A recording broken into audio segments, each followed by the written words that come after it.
죄로 물든 영혼을 사랑으로 씻겨주신 그 은혜를 찬미합니다. 목자 없는 양같이 어디를 갈 줄 모르는 저희들의 주님의 사랑으로 인도하여 주시어 구원의 문을 바라보게 하여 주심에 감사드립니다. 우리의 삶의 이유와 목적이 이 땅에 있지 아니하고 주님께 있어 기쁨과 감사의 인생이 되게 하여 주시옵시고, 주님의 구원의 날을 바라보며 영원한 생명을 소망하게 하소서. 오늘 이 시간 주님께 드려지는 예배와 기도가 기쁨의 예배 되게 하여 주시옵고, 오로지 주님께 상달되어지는 기도가 되게 하여 주시옵소서. 감사드리며 우리 주 예수 그리스도 이름으로 기도드립니다. 아멘. 하나님이 주신 오늘의 말씀은 사무엘상 14장 24절로 30절 말씀입니다. 사무엘상 14장 24절로 30절 말씀입니다. 다 찾은 줄 알고 한 절씩 교독하실 때에 제가 먼저 24절 말씀 봉독해 드립니다. 이 날에 이스라엘 백성들이 피곤하였으니 이는 사울이 백성에게 맹세시켜 경계하여 이르기를 저녁 곧 내가 내 원수에게 보복하는 때까지 아무 음식물이든지 먹는 사람은 저주를 받을지어다 하였음이라. 그러므로 모든 백성이 음식물을 맛보지 못하고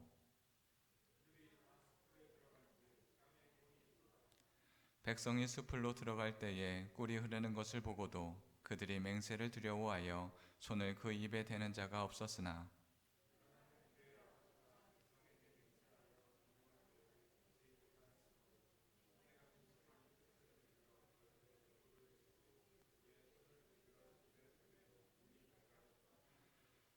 그때에 백성 중 한 사람이 말하여 이르되 당신의 부친이 백성에게 맹세하여 엄히 말씀하시기를 오늘 음식물을 먹는 사람은 저주를 받을지어다 하셨나이다.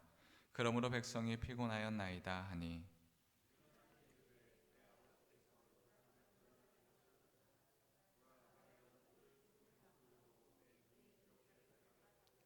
함께합니다.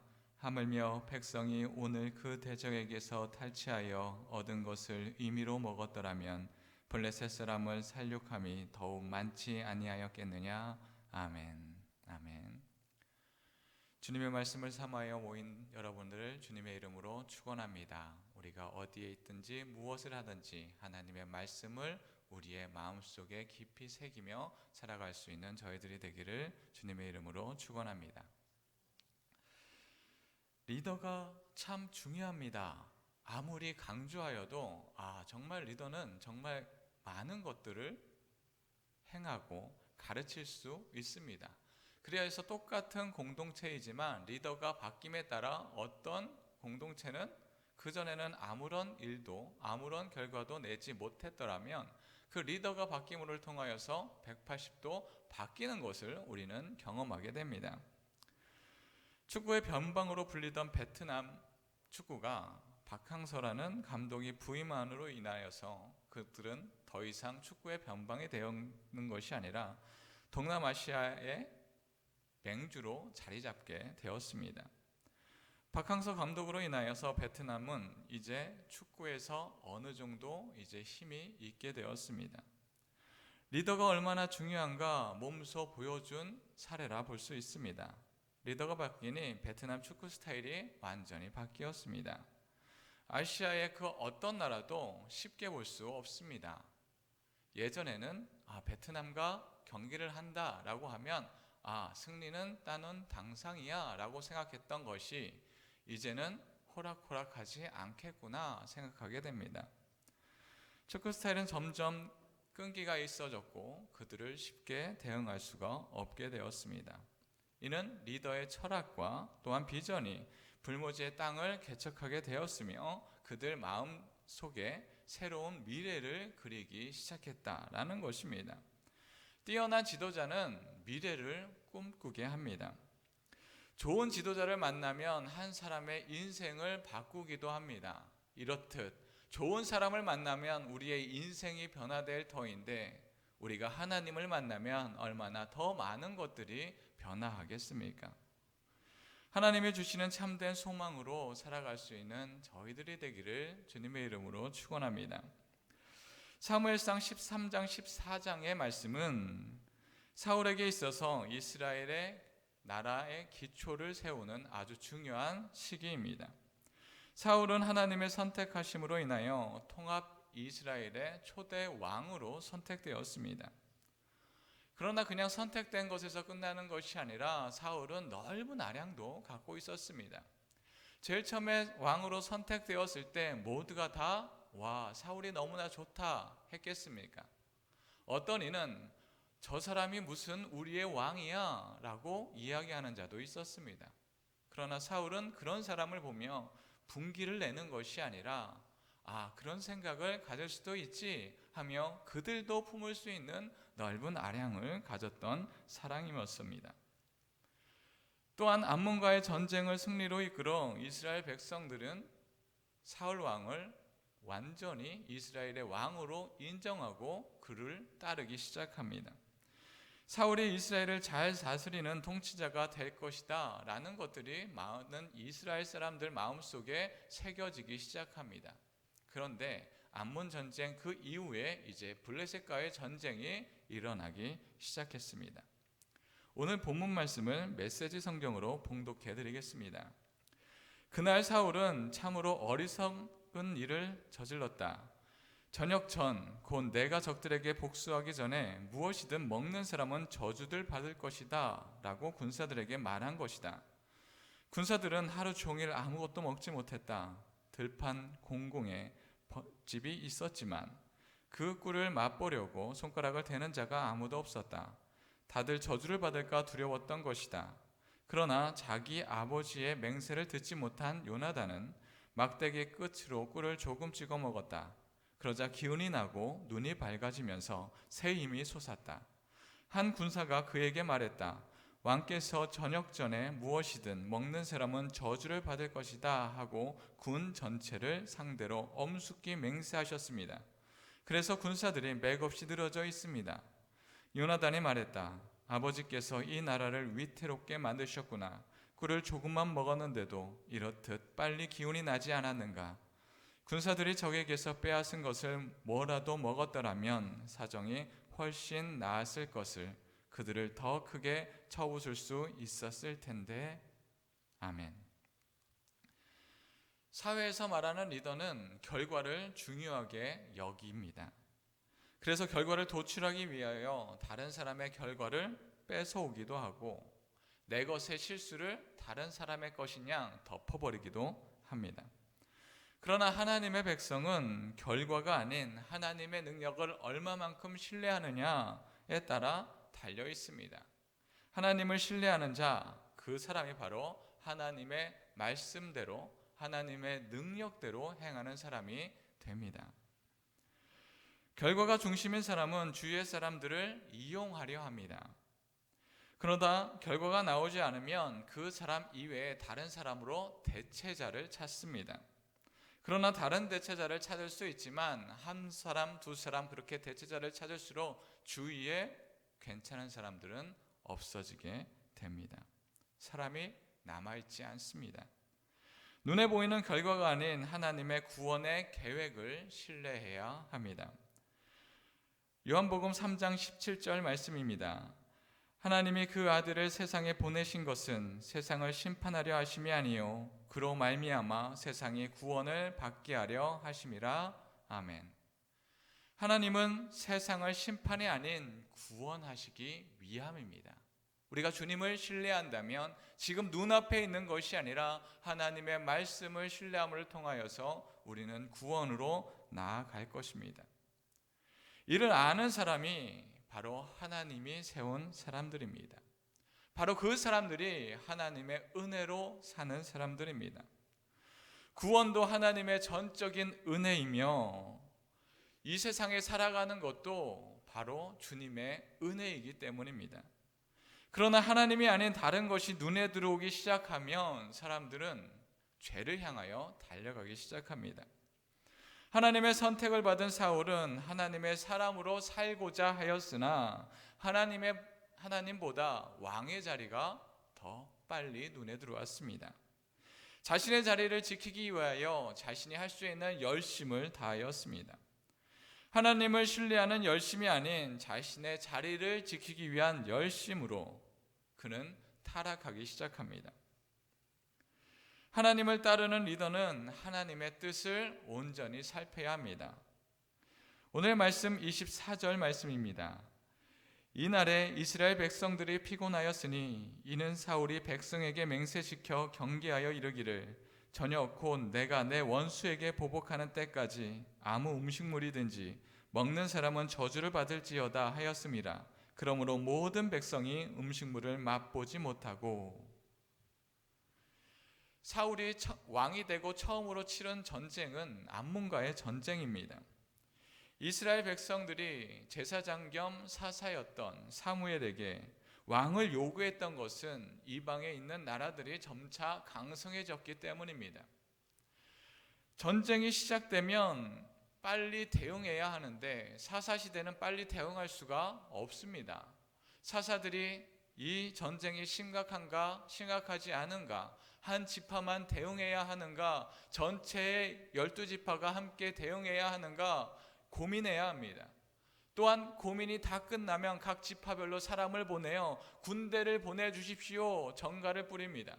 그럼 각각 지파는 그 전가를 받고 우리가 할 수 있는 사람을 모으고 다시금 사람을 집결시킵니다. 그런 오랜 시간이 걸렸기 때문에 다른 지파들과 혹은 다른 나라들과 전쟁을 할 수 없습니다. 그리하여 그들은 왕을 원하였습니다. 그렇게 사울은 왕이 되었고 암몬과의 전쟁에서 승리로 이끌었습니다. 모든 지파들은 이제 사울을 신뢰하기 시작합니다.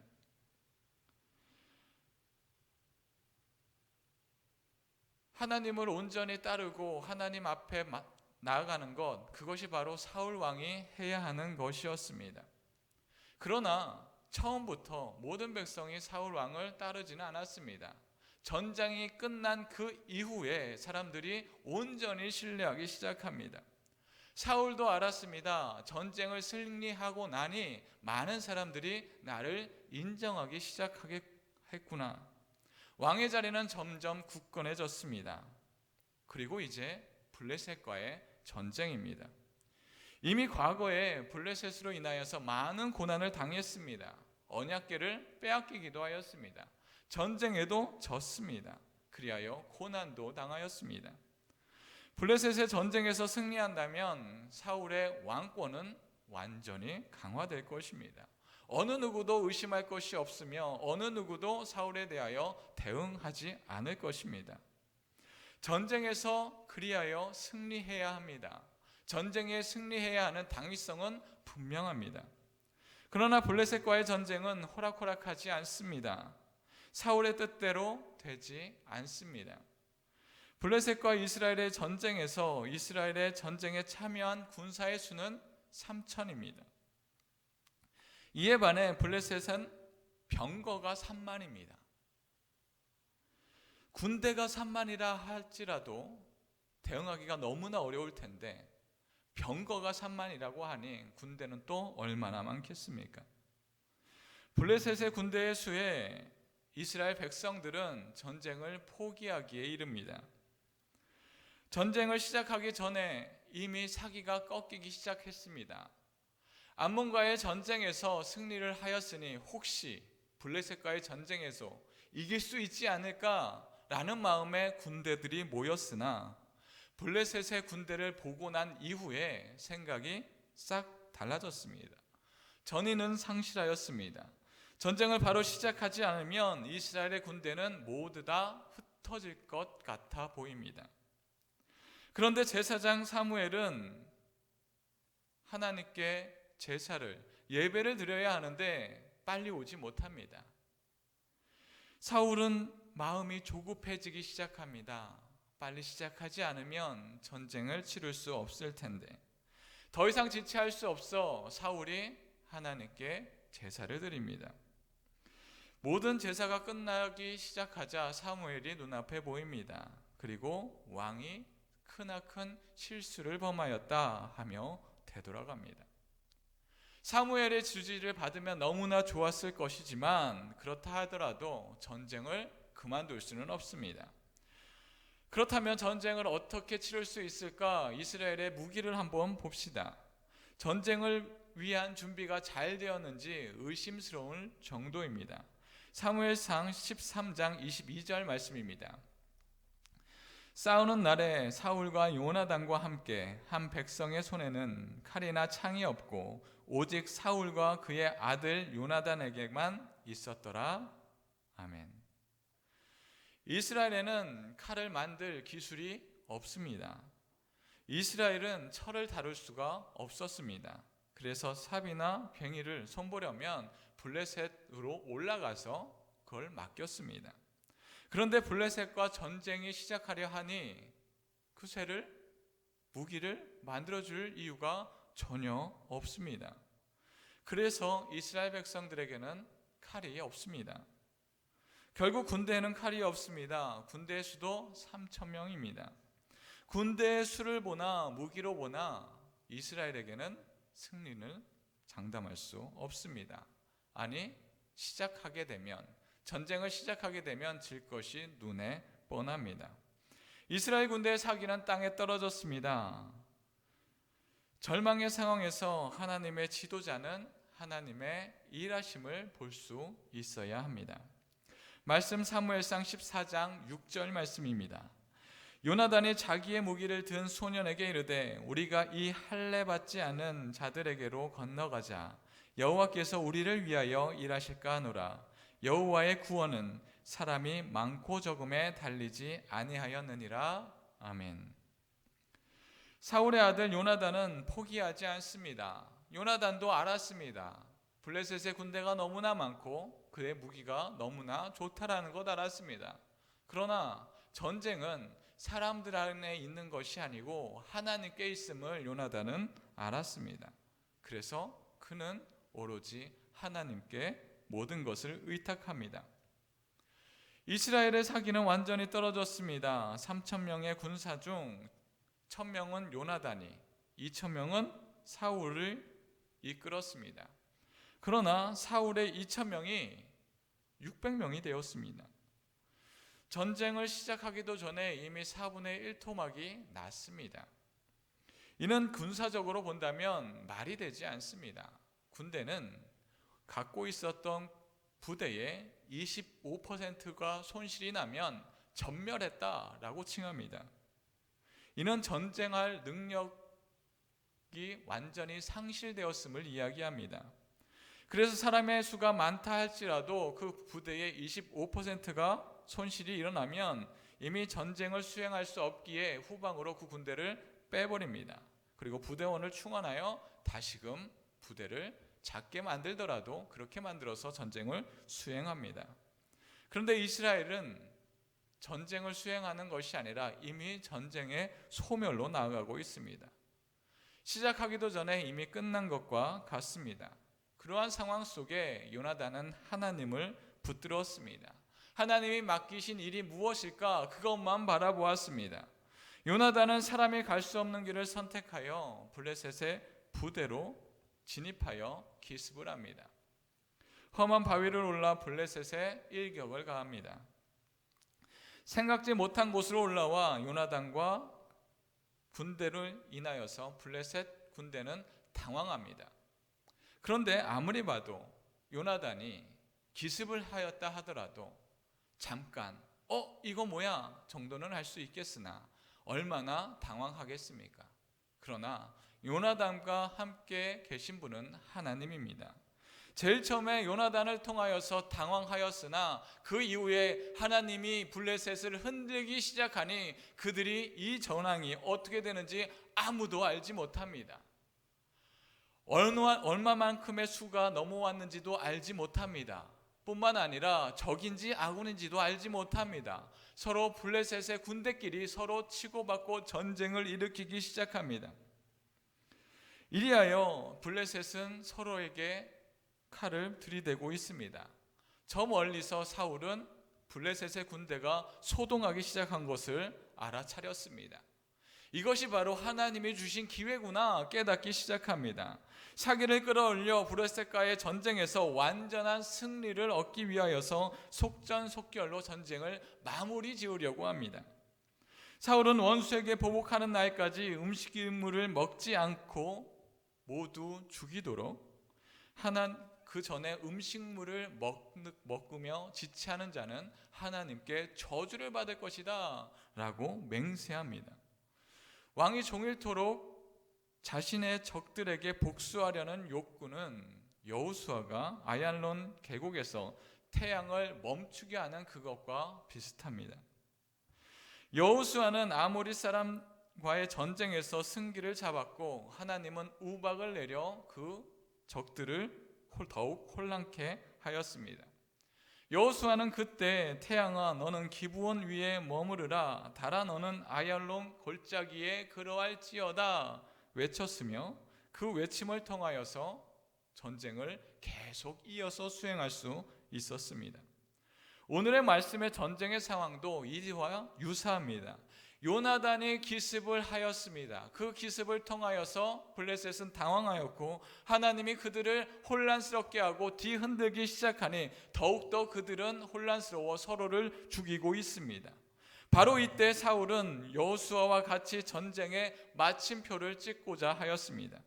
그러나 그 대상이 잘못되었습니다. 여호수아는 하나님의 선하신 통치 영역 안에 있는 태양과 달을 멈추며 하나님의 전쟁임을 드러내었습니다. 그러나 사울은 자신의 통치 영역에서 명하여 자신의 전쟁임을 드러낸 것입니다. 전쟁이 끝나기까지 음식을 먹지 못하게 하므로 하나님께 드려지는 신성한 전쟁이다, 바로 하나님께 드려지는 제2의 전쟁이다 라는 것을 드러내고 싶었으나 사울이 명령한 건 자신의 통치 영역이었고 자신의 말을 잘 들을 수 있는 자신의 군대에게 이야기함을 통하여서 이 전쟁의 시작의 끝은 바로 왕인 자기에게 있습니다 라는 것을 이야기하고자 하였습니다. 이러한 발상은 거룩한 전쟁을 통하여 이스라엘 백성을 성스러운 전쟁으로 보이고 싶었습니다. 이것을 통하여 여리고의 전쟁의 승리를 재현하고 내가 바로 이 위대한 통치자다라는 것을 나타내고자 하였습니다. 그러나 전쟁의 승리가 아닌 이러한 일을 통하여서 하나님의 말씀을 어긴 아간만 더욱더 생산하게 됩니다. 백성들은 아무것도 먹지 못하여 지쳤습니다. 전쟁은 요나단의 용기와 하나님의 역사하심을 통하여 승기를 잡았지만 사울의 잘못된 판단을 통하여 백성이 위태롭게 되었습니다. 이는 요단안을 봐도 금방 나타납니다. 27절 말씀입니다. 요나단은 그의 아버지가 백성에게 맹세하여 명령할 때에 듣지 못하였으므로 손에 가진 지팡이 끝을 내밀어 벌집에 꿀을 찍고 그의 손을 돌려 입에 대매 눈이 밝아졌더라. 아멘. 요나단은 사울의 명령을 듣지 못하였습니다. 그리하여 주위에 있었던 그 꿀을 찍어 먹음을 통하여서 그의 눈이 밝아졌고 기력이 회복되었습니다. 백성이 사울의 명령이 없었더라면 기력을 더욱더 회복하였고 또한 블레셋을 쫓아내는 데 더욱더 큰 능력으로 더욱더 빠르게 될 것이라는 아쉬움이 묻어납니다. 사울이 한 명령은 하나님께 거룩한 전쟁입니다 칭하고자 하였으나 그의 의도와는 다르게 엉뚱하게 흘러갑니다. 다시 한번 말씀 24절을 봉독해 드립니다. 이날에 이스라엘 백성들이 피곤하였으니 이는 사울이 백성에게 맹세시켜 경계하여 이르기를 저녁 곧 내가 내 원수에게 보복하는 때까지 아무 음식물이든지 먹는 사람은 저주를 받을지어다 하였음이라. 그러므로 모든 백성이 음식물을 맛보지 못하고. 우리는 여기에서 상반절을 볼 필요가 있습니다. 이날에 이스라엘 백성들이 피곤하였으니 이는 사울이 백성에게 맹세시켜 라고 말합니다. 여기에서 이스라엘 백성이 피곤한 이유가 두 가지다라고 이야기하고 있습니다. 첫 번째는 전쟁으로 인한 피곤입니다. 그리고 또 한 가지는 사울의 맹세로 인하여서 백성들이 피곤하였다라는 것을 이야기하고 있습니다. 전쟁으로 피곤한 이 백성들에게 더욱더 무거운 짐을 짊어지고 있습니다. 결국 사울은 하나님의 성전으로 보이길 원했으나 성전이 아닌 범죄하는 전쟁으로 만들었습니다. 33절 말씀입니다. 무리가 사울에게 전하여 이르되 보소서 백성이 고기를 핏째 먹어 여호와께 범죄하였나이다. 사울이 이르되 너희가 믿음 없이 행하였도다. 이제 큰 돌을 내게로 굴려오라 하고. 이스라엘은 핏째 고기를 먹지 않습니다. 그 모든 피는 하나님께 속한 것이다 하여 핏째 고기를 먹지 않습니다. 그러나 극심한 피로와 배고픔을 견디지 못하여 소와 송아지를 잡아서 무분별하게 먹기 시작합니다. 사울의 잘못된 명령이 백성들을 범죄하게 합니다. 리더는 정책과 결정에 있어서 그의 철학과 신념을 담게 됩니다.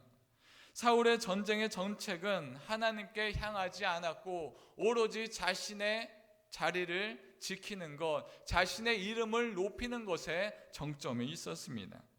하나님의 전쟁이다 천명하고자 하였으나 그 정점에는 자신만 있습니다. 자신이 살고자 하는 그런 과욕만 있을 뿐입니다. 바로 이 사울의 명령에서 사사입다의 그 맹세를 기억하게 합니다. 하나님이 전쟁의 승리를 주시면 자신을 맞이하는 가족 중 한 명을 하나님께 희생제사로 드리겠다 하는 그 서약입니다. 하나님이 원하시지 않은 서약을 통하여서 전쟁에는 승리하였으나 그 전쟁의 승리를 오로지 기쁨으로 여기는 것이 아니라 그 전쟁을 통하여 오히려 슬픔을 양산하게 되었습니다. 사울도 또한 승리를 얻었지만 이스라엘 백성과 아들 요나단은 하나님 앞에 범죄함을 나타나게 되었습니다. 전쟁의 승리의 기쁨이 아닌 하나님 앞에 죄를 범한 죄인으로 만들었습니다. 모든 스포츠 경기가 그러하듯 실력을 다투는 그 경기에서는 그 두 경기의 실력으로 맞붙었을 때 서로 응원하고 이겼을 때 더욱더 기쁘게 됩니다. 그러나 승리하였어도 찜찜할 때가 있습니다. 그 찜찜한 경기는 심판이 자신의 의지대로 자신의 뜻대로 한쪽 방향에게 한쪽 팀에게 그 승리를 몰아주었을 때 그러합니다. 이는 다른 상대방에게 있어서 너무나 큰 괴로움으로 다가오게 합니다. 바로 그러한 일들을 바로 이 사울이 한 것입니다. 전쟁에 승리하였지만 사울의 명령을 통하여서 죄만 가득한 전쟁이 되었고 사울은 전쟁에 승리해서 자신의 권위만 드높였습니다. 결국 승리하였지만 패배한 것과 같은 효과만 나왔습니다. 사랑하는 성도 여러분, 우리는 세상에서 하나님의 리더로 사는 자들입니다. 하나님의 이름으로 살아가는 자들입니다. 그러나 하나님의 계획이 아닌 나의 능력이, 나의 자리가 바로 나를 짓눌러서 하나님의 리더의 자리가 아닌 그저 나의 자리만 지키기 위하여 급급하지는 않습니까? 내가 이 자리를 지키기 위하여서 악을 행하고 있지는 않습니까? 내가 받아야 하는 권리인 양 다른 사람들과 함께 경쟁하고 치고받고 싸우고 있지는 않습니까? 나의 자리와 권리보다 우리가 어떠한 사람인지를 다시금 되새기기를 원합니다. 우리가 이 세상에 살아가는 것, 그 시작은 우리에게서부터 시작한 것이 아닙니다. 하나님께로부터 시작하였습니다. 이스라엘의 전쟁의 시작도 하나님으로부터 시작하였습니다. 사람의 능력으로는 도무지 이길 수 없는 전쟁이었습니다. 그러나 하나님은 이스라엘의 그 숫자를 보고 어느 누군가를 보고 시작한 것이 아니라 하나님을 통하여 승리케 하였습니다. 전쟁은 하나님께 속한 것이라는 요단단의 그 믿음을 통하여서 이스라엘은 승리를 맛보게 되었습니다. 우리는 이 세상을 어떠한 믿음으로 살아가고자 합니까? 우리는 나의 의로움과 내가 무엇인가를 더 많이 얻고자 하는 그러한 생각이 아니라 오로지 하나님의 선하신 뜻이 어디 있는지 그것만을 붙잡으며 나아갈 수 있는 저희들이 되기를 원합니다. 그리하여 내가 높아지는 것이 아니라 오로지 선하신 하나님의 능력만 높아지는 저희들이 되기를 주님의 이름으로 축원합니다. 다 같이 기도하겠습니다. 기도합니다. 만물을 통치하시는 하나님, 모든 것이 하나님의 역사하신 통치 아래 있음을 고백합니다. 절망의 가운데 있을지라도 하나님은 여전히 공의를 나타내십니다. 그러나 우리의 마음속에 무엇이 자리 잡고 있습니까? 오로지 주님만을 바라볼 수 있는 저희들이 되게 하여 주셔서 주님의 은혜가 우리의 삶의 여정 가운데 오로지 넘치게 하여 주시옵시고 이 땅의 일들을 바라보며 주님께 집중하지 못하였음 그것을 고백하오니 주여 주님의 선하신 능력을 바라보며 살아갈 수 있는 저희들이 되게 하여 주시옵소서. 하나님을 바라보게 하시어 나의 힘과 나의 자리가 아닌 주님의 복음에 순종케 하시어 새 희망을 바라보는 저희들이 되게 하여 주시옵소서. 희망이 없는 곳에 주님의 십자가를 통한 구역의 사역을 감당케 하여 주시옵소서. 감사드리며 예수 그리스도 이름으로 기도드립니다. 아멘.